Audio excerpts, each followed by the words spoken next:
everyone, it's Ashley Camber with Experiments in Imperfection, where I invite you into my life space.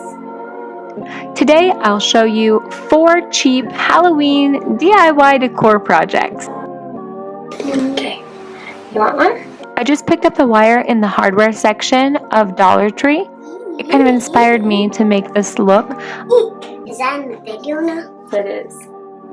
I swear, the whole time we were recording this segment, my ring light was going on and off. It made no sense. It was still plugged in.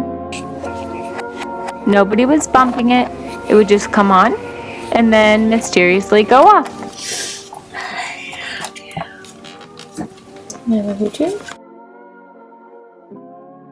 This was a fun project to do with my little guy because he really loves tying things.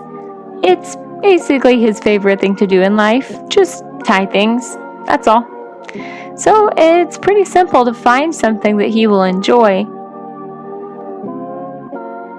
I picked up these signs and spray painted them a little bit like a mummy all wrapped up, except I went for black. I thought it would be kind of a fun contrast with the yellow and make sure that it ties in nicely with Halloween.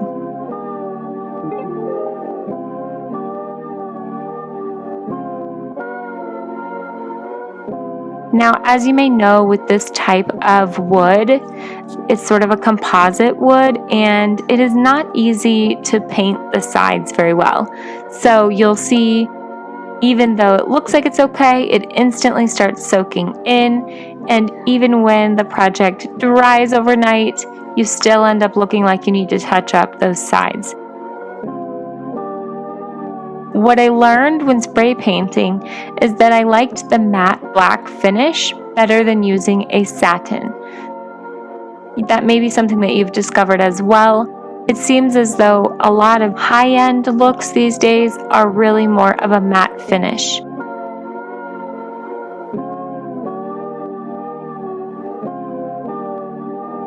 As you can see, I used the satin on the left and the matte on the right.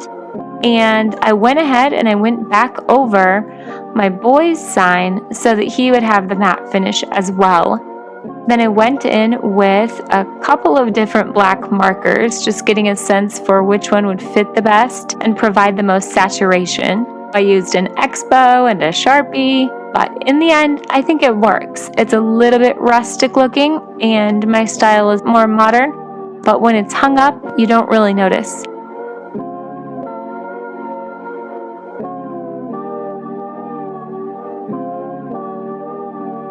Then I was really excited to be able to use this pom-pom garland that I found last year. This is how I'm going to secure these signs onto very large urns. It's getting pulled up. Cool. And he's saying eek. I'm saying eek because that's what the sign says. Eek, eek, I don't know how long we want this, so maybe we'll just do this. And then we will cut. Okay, I'm going to tie it on there. All right. This thing's so heavy. Yeah, it is heavy. Okay, can you hold it tight? Yeah. Okay, hold it really tight. This is a scary Halloween video. I see it. It's really cool. All of this. Ooh. I say eek. Eek. Okay. Do you still see this? Yeah, I still see The it. video? Yeah. Ooh, that's kind of cool. Maybe we'll come forward with it. Yeah. And make it like a scarf. Yeah. Eek. Eek. Nice job. That was the bestest of my strength. Bestest of your strength. All of my strength. Nice job. All of my strength. All of my strength. All of my strength. It was actually saying all of my strength. All my strength. Eek on my strength. It was saying all my strength. All my strength. What do you think, bud? Do you like it? Yeah. So in these clips, I do not have the lids on them, but you'll see it looks so cute once I pop those lids on there. And then I plan on flanking these on either side of my mantle or in another prominent area since I have two of them. These Spiderweb's Dangle decor were so fun to create. My inspiration was finding a way to use these splatter screens from the Dollar Tree. I have been wanting to incorporate them in some way without duplicating anything that I've seen before, so I spray painted them with glow-in-the-dark spray paint. But I need a little more practice or research on that because perhaps you have to use a ton of coats when you're spraying glow-in-the-dark spray paint on screens. It doesn't seem to have the glowing effect that I anticipated, but that's an easy fix. I can go over it with more spray paint or go back with just a regular paint, and here's the finished look. So you can adjust it to have the spider web in the center of the screen. However, it just seemed easier to not use any glue or anything, keep this cheap and easy by just securing it by wrapping the top of the ornament into the splatter screen handle. And each of these items were only $1 from Dollar Tree.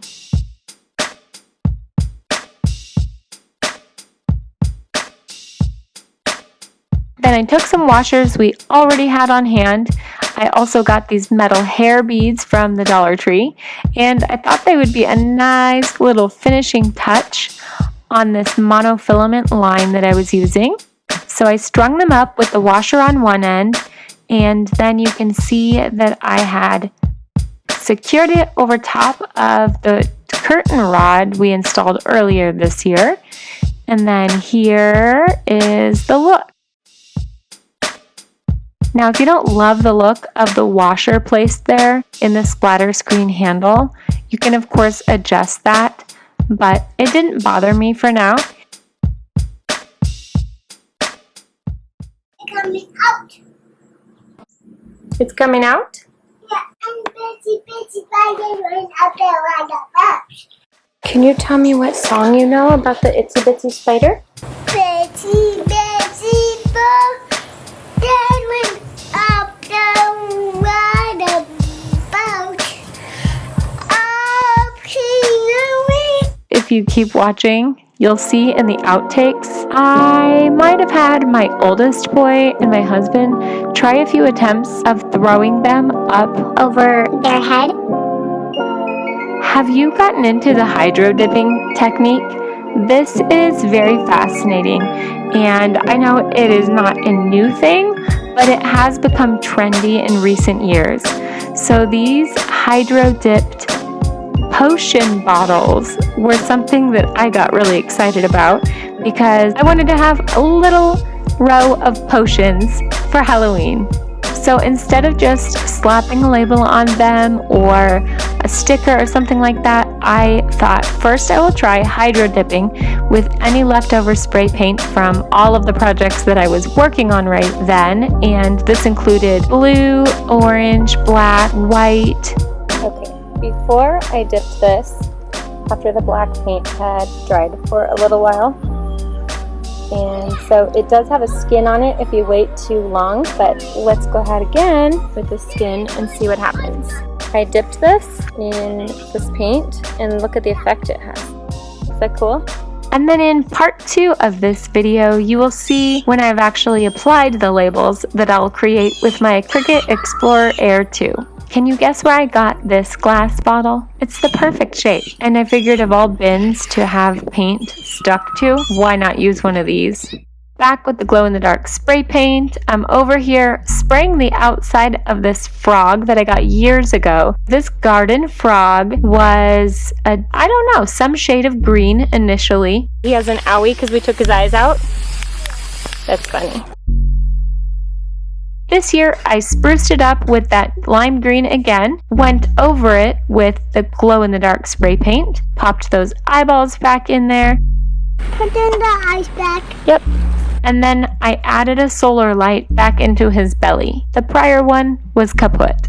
I plan to set this cute little frog next to a witch's broom or something else suggestive that he is part of the plan for a witch's potion. You know, eye of newt, tongue of frog. I don't know. I've never made a potion.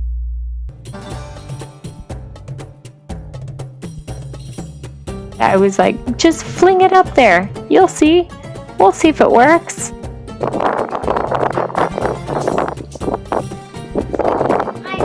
You're capable of many things. Hi, buddy. Okay, that's all right.